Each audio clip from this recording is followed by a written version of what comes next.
Assalamu alaikum, my dear ladies and gentlemen. Today I am going to discuss with you growth and development of children. So let's we come to growth. So growth can be defined as the term growth denotes a net increase in the size or mass of the tissue. It is largely attributed to multiplication of the cell and increase in the intracellular substances. Now we are coming to describe according to Hurk-Lak. Growth is a change in size in proportion disappearance of old feather and acquisition of new one. So, according to Crew in 1962, he described that growth refers to structural and physiological changes in the body of a human organism. Now we are coming to development. Development specifies maturation of function. It is related to maturation and myelination of the nervous system and indicate acquisition of variety of a skill for optimal functioning of the individual.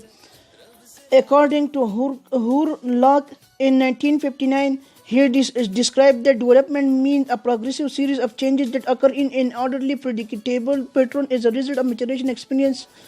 Now, according to G.E. Ederson in 1950, he described that development is concerned with growth as well as those changes in behavior which result from environmental situation. According to Libert, Fowles, and Memmer, he described development refers to a process of change in growth and capability over time, expansion of both maturation and interaction with the environment. Now, we are coming to describe the difference between growth and development. So, growth and development. Growth is the term used to purely physical sense. It generally refers to increase in size and length, while in development implies or all changes in shape, form, or structure resulting in improving, working, or functioning. As growth is the changing in the quantitative aspect come in the domain into a domain of growth, while development is the changes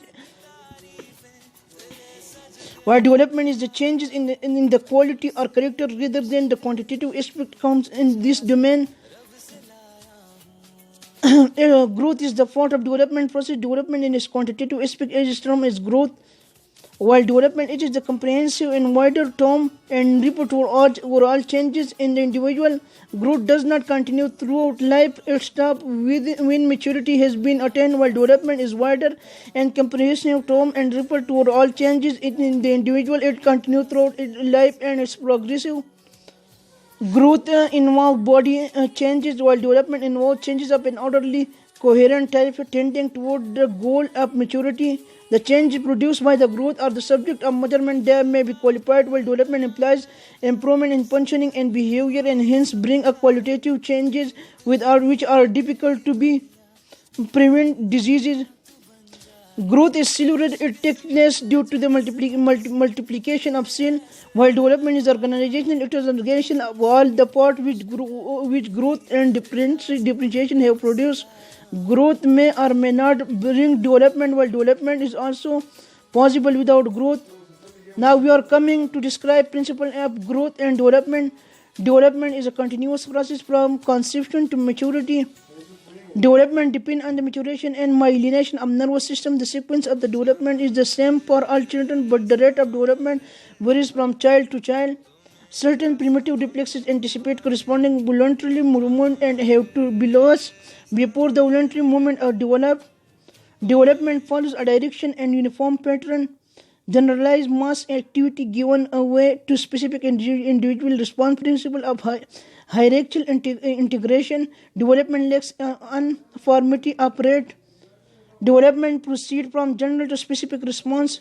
Principle of independence of system. Most rate of development are correlated. Development is cumulative. Development is the result of interaction of maturation and learning. Development is a product of contribution of heredity and environment. Now we are coming to describe factors affecting growth and development. Number 1, fetal growth. Number 2, genetic potential, sex, fetal hormones, fetal growth factor, placenta factor, maternal factor. Now we are coming to describe postnatal period. Number 1, sex, IUGR, genetic factor, hormonal influences, nutrition, infection, chemical agent, traumate. Now we are coming to describe social factor. Number one, socio-economic level, poverty, natural resources, climate, emotional factor, culture factor, parental education.